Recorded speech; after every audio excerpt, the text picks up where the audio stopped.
कर्नाटक में एक बार फिर राजनीति गरमाई हुई है। विपक्ष का आरोप है, यानी बीजेपी का वहां पर कर्नाटक में, कि तुष्टीकरण कर रही है कांग्रेस सरकार और इसको लेकर सियासी तकरार बढ़ गई है। सिद्धारमैया सरकार के मुस्लिम कार्ड के बाद आर पार की जंग छिड़ गई है। विधानसभा में जैसे ही मुस्लिम ठेकेदारों के लिए 4% आरक्षण का बिल पास हुआ, सदन में भारी हंगामा हो गया। हंगामे के बाद बीजेपी विधायकों को 6 महीने के लिए निलंबित कर दिया गया है।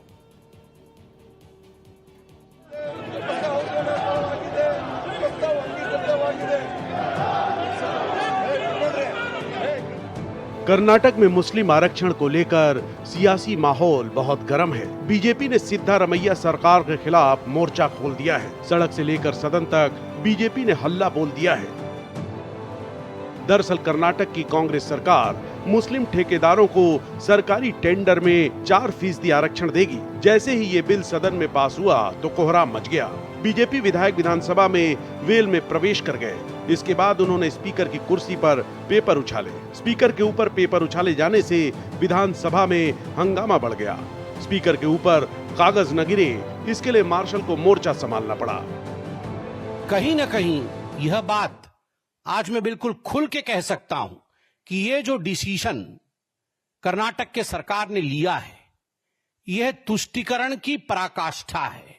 This is height of appeasement. हमने तुष्टीकरण सदैव देखा है कि कांग्रेस पार्टी और ये कांग्रेस पार्टी के जो घटक दल है, इनकी राजनीति परिवारवाद, तुष्टीकरण के आधार पर और जातिवाद के आधार पर चलती है।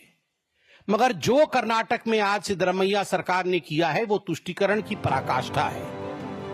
आरक्षण को लेकर आर पार की लड़ाई भले ही कर्नाटक में छिड़ी हो, लेकिन इसकी गूंज दिल्ली तक महसूस की जा रही है। बीजेपी ने सिद्धारमैया सरकार पर तुष्टीकरण का आरोप लगाया।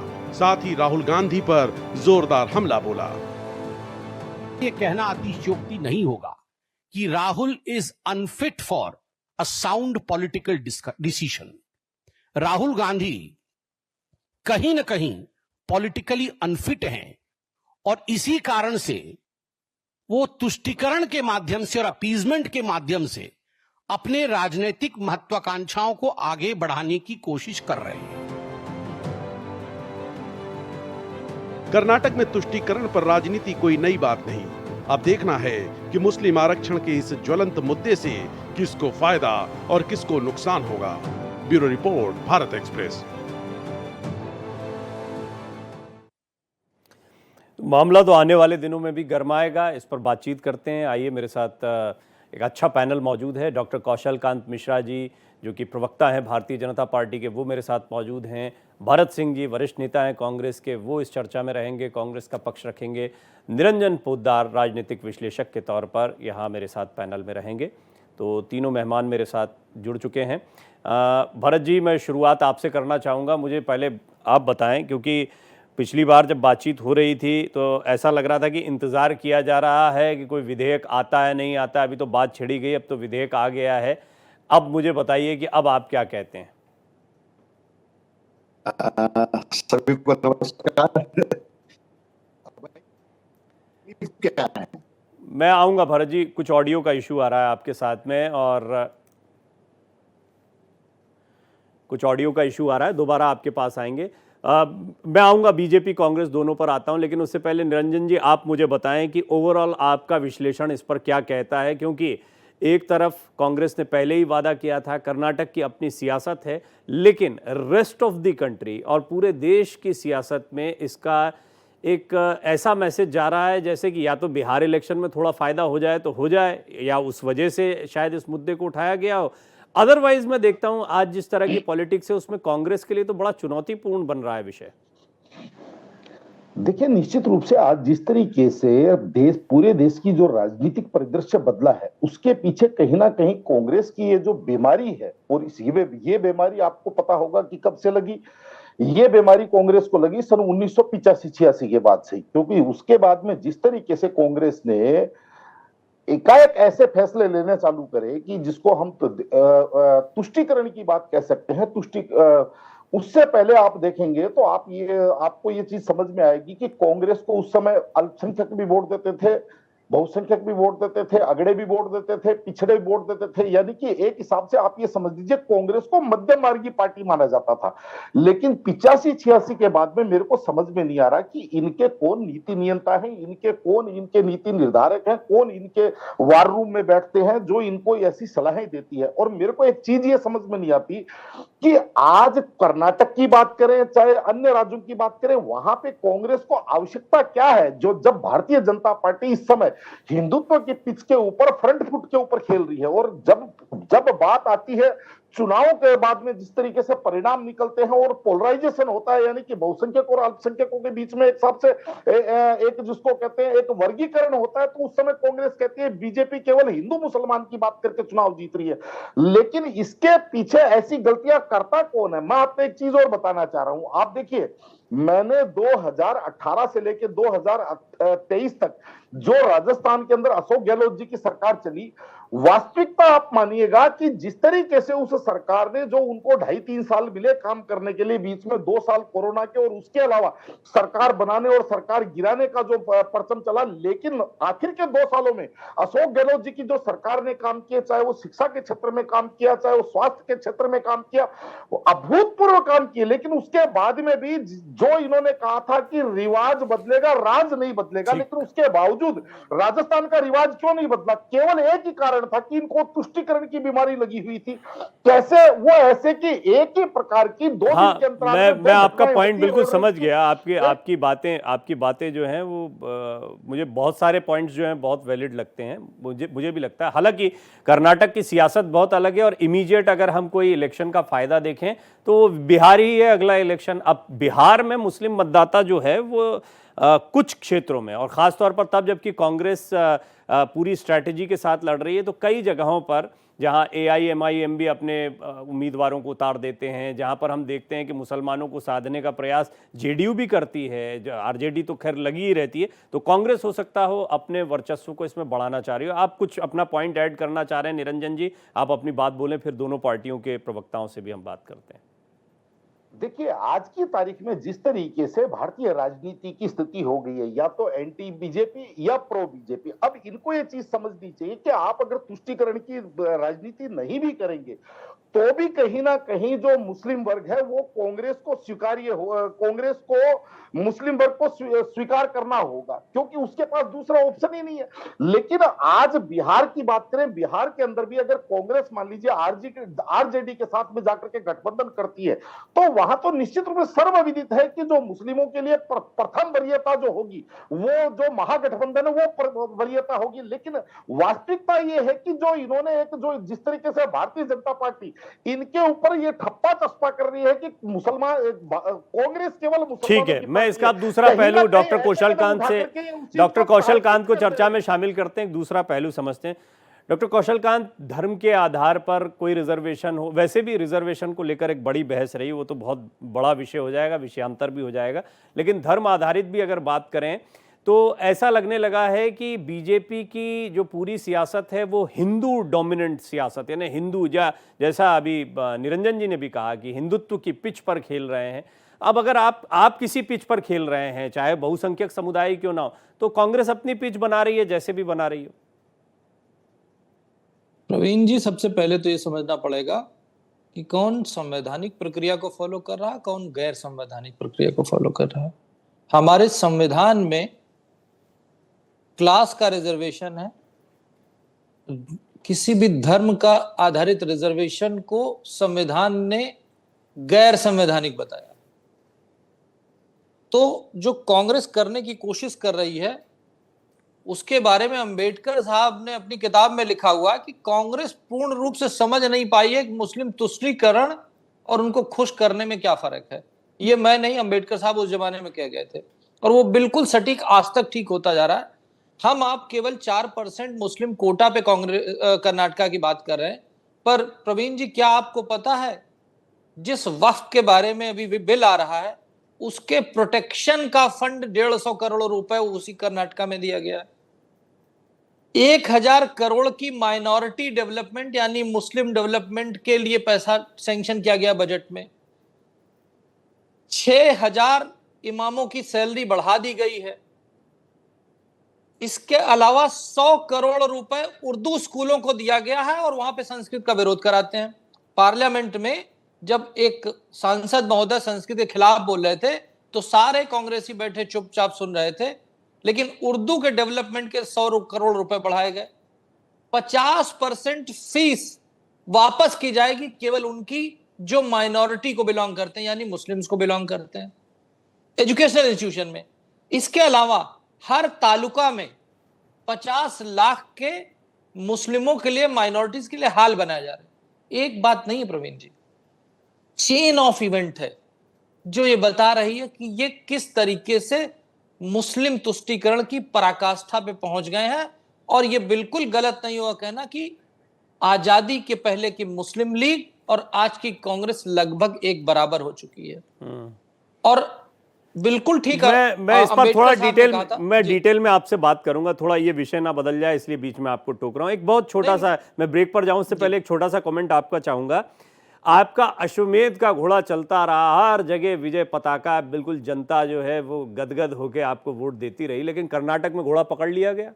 और कर्नाटक में कुछ तो होगा कि कांग्रेस के दांव चल रहे हैं, कुछ तो होगा कि कांग्रेस को वहां स्वीकार किया जा रहा है, या हो सकता है कि यही मुस्लिम कम्युनिटी जिसके बारे में आपने इतनी बात, मैं ठीक है आपके संवैधानिक पक्ष वाली बात को मैं मानता हूं, उसके लिए आप लड़ाई लड़ेंगे, आप केंद्र में भी हैं, आप प्रमुख विपक्षी पार्टी, आप लड़ाई लड़ेंगे, हम चाहेंगे कि संविधान के हिसाब से बात हो, लेकिन राजनीतिक स्ट्रैटेजी के लिहाज से कांग्रेस के लिए फायदे का सौदा रहा है।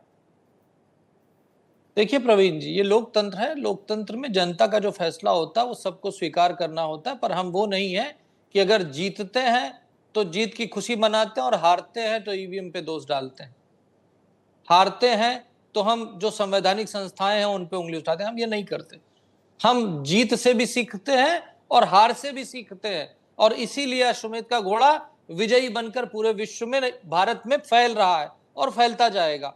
आप ये समझिए कि कांग्रेस को ये समझना पड़ेगा कि देश सर्वोपरि है, लेकिन वो सिर्फ अपनी 5 साल गवर्नमेंट को बचाने के लिए जिस तरीके से भारत को जाति और धर्म के नाम पे खंडित करने का काम करे। प्रवीण जी आप ये बताइए, मुझे समझ में नहीं आता, जब हिंदू धर्म को जातियों में तोड़ा जाता है, जातिगत जनगणना की बढ़ चढ़कर बड़ाई की जाती है, और वो पार्टी जो कहती थी जात पर ना पात पर मोहर लगेगी हाथ पर वाली पार्टी आज कहती जातिगत जनगणना कराएंगे।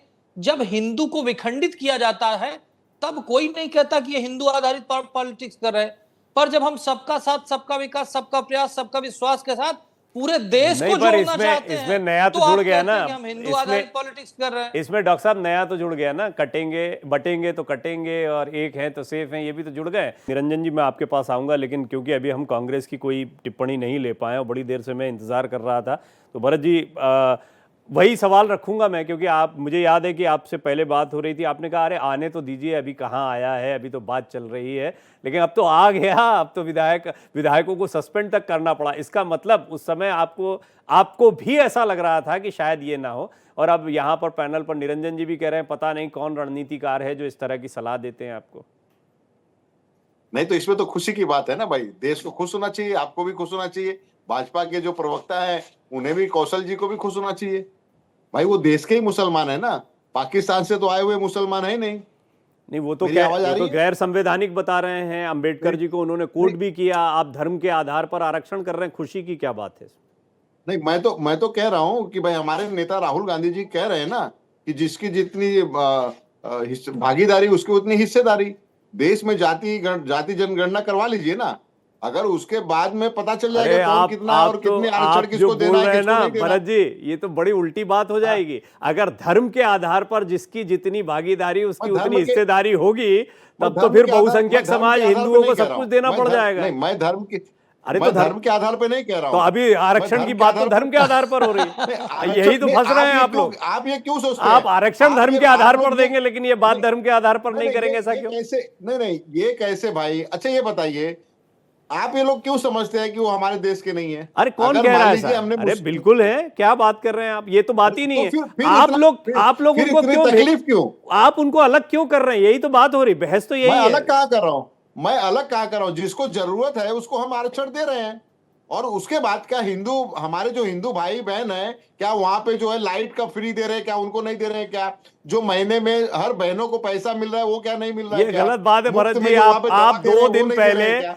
गलत बात है, 2 दिन पहले आप मेरे साथ ही इसी पैनल पर कह रहे थे कि आने तो दीजिए, अरे अभी आया कहाँ है, नहीं, अभी मैंने तो ये बहुत कहा टाइम था जी, लगेगा। मैंने आप कहा जब था, मैंने सही कहा आपने, मैंने ये कहा था आने दीजिए, फिर उसके बाद देखते हैं।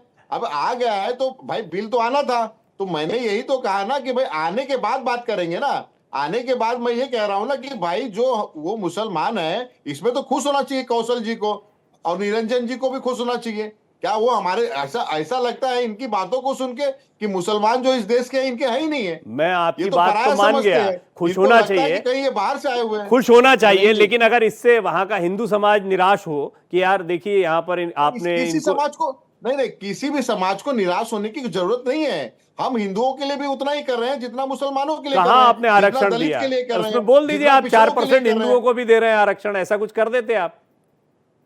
नहीं, वक्त आने दीजिए, वो भी होगा ना। अगर हमारे सरकार में अगर जरूरत पड़ी तो भी हम करेंगे। छोड़िए छोड़िए, हम अभी करेंगे ना, ये क्यों नहीं मैं करेंगे? इसमें ज्यादा नहीं लेकिन उलझाऊंगा आपको। मैं भाजपा जानता को हूं भी कि देखिए अपने, आपका भी एक दायरा मैं तो सीमित समझता, होता है, आप कुछ नहीं, बातें बोल मैं सकते तो हैं। 10 सेकंड दीजिएगा। जी। मैं तो समझता हूँ, 10 सेकंड दीजिए मुझे। मैं तो समझता हूँ कौशल जी को, जितने भाजपा शासित राज्य हो वहां भी 4% का इनको आरक्षण दे देना चाहिए मुसलमानों को।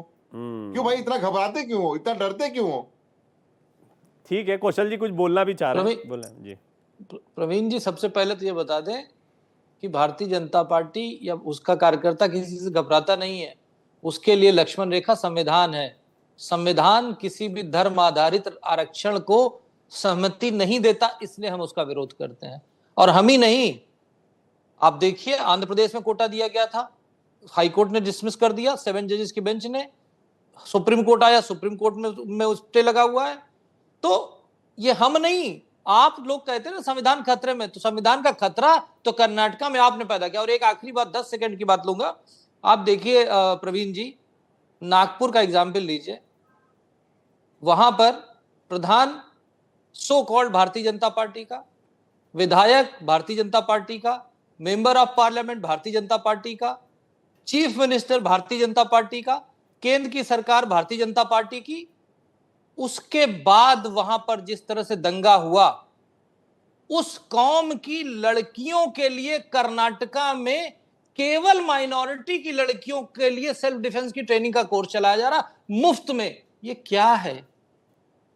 ये मैं सिर्फ सच्चाई बता रहा हूं जो कर्नाटका सरकार कर रही है। इसका जवाब दे दे मेरे दोस्त जो कह रहे हैं कांग्रेस में क्या कर रहे हैं ये। इसका जवाब दे दूं मैं, इसका जवाब इनको चाहिए, मैं दे देता हूं।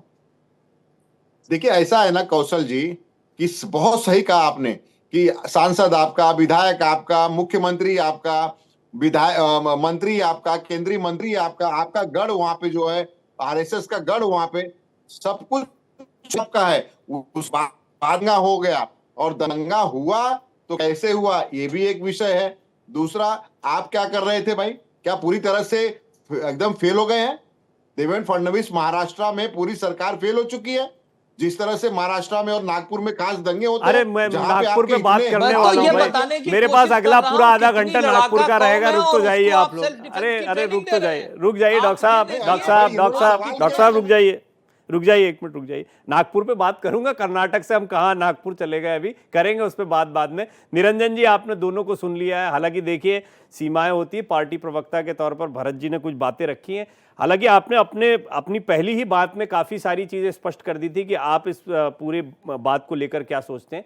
लेकिन राजनीतिक रूप से, रणनीतिक रूप से आपको लगता है कि इस समय पर इस मुद्दे को उठाने यानी मौका और दस्तूर क्या दिखाई पड़ता है?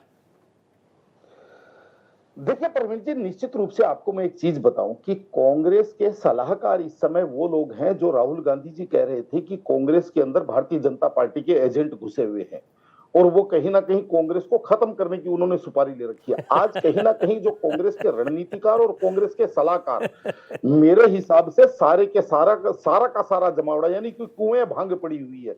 क्योंकि इनको ये चीज समझ में नहीं आ रही कि 2024 के लोकसभा चुनावों से पहले आपने देखा होगा कि कहीं ना कहीं, चाहे कांग्रेस की बात करें, चाहे समाजवादी पार्टी की बात करें, चाहे विपक्ष की बात करें, वो कहीं ना कहीं एक मध्यम मार्गी एक रास्ता अपनाता हुआ दिख रहा था। वो मंदिरों में भी जा रहा था, वो तिलक भी लगा रहा था, वो जनेऊ भी पहन रहा था, तो कहीं ना कहीं थोड़ा सा लोगों को लगा, और उसका परिणाम आपको 2024 के लोकसभा चुनावों में दिखा कि कहीं ना कहीं भारतीय जनता पार्टी को डैमेज मिला। लेकिन जैसे ही 2024 के लोकसभा चुनाव के अंदर विपक्ष को थोड़ी सी शक्ति मिली, इनको लगा कि ये सारी की सारी शक्ति तो हमें एक वर्ग यानी कि 20% जो वोट बैंक है उससे मिली है। और उसके बाद में मैं आपको नाम लेकर के बोलना चाहता हूं कि योगेंद्र यादव जी जैसे सलाहकार राहुल गांधी जी के साथ लग गए, और उसके बाद में जो हुआ सर्वविदित है। एक चीज और बताऊं प्रवीण जी, ये मेरा व्यक्तिगत अनुभव है कि महाराष्ट्र के चुनावों से, विधानसभा चुनावों से 3 महीने पहले भारतीय जनता पार्टी चुनाव वहां पे हार रही थी, यानी कि जो भारतीय जनता पार्टी नीति गठबंधन है वो चुनाव के अंदर पीछे चल रहा था। लेकिन जो 3 महीनों के अंदर इन्होंने जिस तरीके से वहां कैंपेन की, मैं बात कर रहा हूं महाविकास अघाड़ी की, मैं महायुति के विरुद्ध इन्होंने जिस तरीके से कैंपेन की और जिस तरीके से जो नारे लगे, और उद्धव ठाकरे जी जैसे जो हिंदू हृदय सम्राट हुआ करते थे उनके आगे जनाब लग गया। और उसके बाद में जो 428 एनजीओ पूरे देश के वहां गली गली में घूमे, उससे रिवर्स पोलराइजेशन हुआ, और वो रिवर्स पोलराइजेशन का परिणाम आपके सामने, सबके सामने, क्योंकि सबको ये लगा कि जिस तरीके से मैं समझ गया आपका पॉइंट ये है कि रणनीतिक रूप से ये कुछ गलतियां हैं। हालांकि एक सरकार जब आती है चुनकर, सिद्धारमैया बहुत सीनियर लीडर हैं, वो कोई डिसीजन ले रहे हैं, इतना हंगामा हो रहा है, तो बहुत बेसोची समझी ये बात होगी या ऐसा ही कोई फैसला ले लिया जाए क्या। लेकिन फिर भी भरत जी, एक मैं निष्पक्ष राय, क्योंकि मुझे बार बार आपसे पिछली चर्चा याद आ रही है और उसमें मुझे ऐसा लगा था, मेरा आभास था, जो मेरा अनुभव रहा उस समय की, कि आपको भी लग रहा था कि ये मसला ऐसे जाना नहीं चाहिए, रेस्ट ऑफ द कंट्री इसका गलत मैसेज जाएगा, कर्नाटक की अपनी सियासत है। थोड़ा खुले दिल से बात अपनी रखिए इस पर। मैं जानना चाहूंगा कि अभी क्या रणनीतिक रूप से ये नुकसान और पूरे बाकी देश के अन्य राज्यों में नहीं पहुंचाएगा कांग्रेस को, कांग्रेस की छवि पर डेंट नहीं लगेगा कि तुष्टीकरण की वही राजनीति कर रहे हैं जिसके आरोप हमेशा से आप पर लगते रहे। नहीं, मैं ये समझ रहा हूं कि जिस तरह से आप कह रहे हैं कि तुष्टीकरण, आखिर मैं बार बार ये समझाने की कोशिश कर रहा हूं कि भाई इस देश के मुसलमान भी इस देश के ही रहने वाले हैं। अगर कहीं किसी को जरूरत है, अगर उसको आरक्षण दिया गया, देखिए उन्होंने कोर्ट की बात की, सुप्रीम कोर्ट की हाई कोर्ट की बात की, चैलेंज करिए ना, आप जाइए ना कोर्ट में। अगर लगता है, कोर्ट को लगता है कि गलत है तो उसको स्टे दे देगी, बात खत्म हो गया। लेकिन इससे तो ये साबित हो रहा है ना कि आप एक वर्ग को नहीं चाहते हैं, तो आप खुल के बोल दीजिए ना कि भाई हमको मुसलमान नहीं चाहिए इस देश में, मुसलमानों से हमें नफरत है। हम तो बोल रहे हैं ना कि भाई अगर मैं ये तो नैरेटिव कैसा नैरेटिव आपका, ये नैरेटिव समझ नहीं आता। वो मुस्लिम आरक्षण, मुस्लिम ठेकेदारों को 4% आरक्षण और मुस्लिमों से नफरत है बीजेपी को, ये बड़ा अजीब सा लगता है। हालांकि आपने पार्टी की तरफ से अपनी बात रखी। अब समय क्योंकि बहुत सीमित है, डॉक्टर मिश्रा आप कुछ कहना चाहें तो चलते चलते अपना पॉइंट रखें। आपने बात सुनी कांग्रेस प्रवक्ता की। मैं सिर्फ ये कहना चाहूंगा कांग्रेस के लिए कि विनाश काले विपरीत बुद्धि। कांग्रेस जिस रास्ते पे चल रही है वो बिल्कुल उसी तरह से है जैसे कि वो राक्षस था जिसको शिव जी ने वरदान दिया था कि वो अपने किसी के भी सर पे हाथ रखेगा तो भस्म हो जाएगा, भस्मासुर कहते हैं। कांग्रेस स्वयं में भस्मासुर बन चुकी है, वो अपने ही सर पे हाथ रख रही है और भस्म हो रही है। निरंजन जी, चलते चलते फाइनल कमेंट और भारत की इच्छा के विपरीत चल रही है। प्रवीण जी, निश्चित रूप से जो सरकारी ठेके होते हैं वो सरकारी खजाना जनता का पैसा होता है, उसके अंदर मेरे हिसाब से प्रतिस्पर्धा के आधार पर ठेके होने चाहिए। अगर वहां पे किसी तुष्टीकरण के आधार पे, किसी वर्गीकरण के आधार पे, और अगर ये कह रहे हैं कि हमारे लोग हैं, तो फिर आप कह दीजिए 96% जो बाकी का ठेका है वो हिंदुओं के नाम मान जाएंगे आपको कि भाई हाँ आप। खैर अभी फिलहाल ये बात सही है, क्वालिटी कॉम्प्रोमाइज होता है। आरक्षण को लेकर जब भी बात हुई है तो क्वालिटी कॉम्प्रोमाइज पर हमेशा डिस्कशन हुआ है।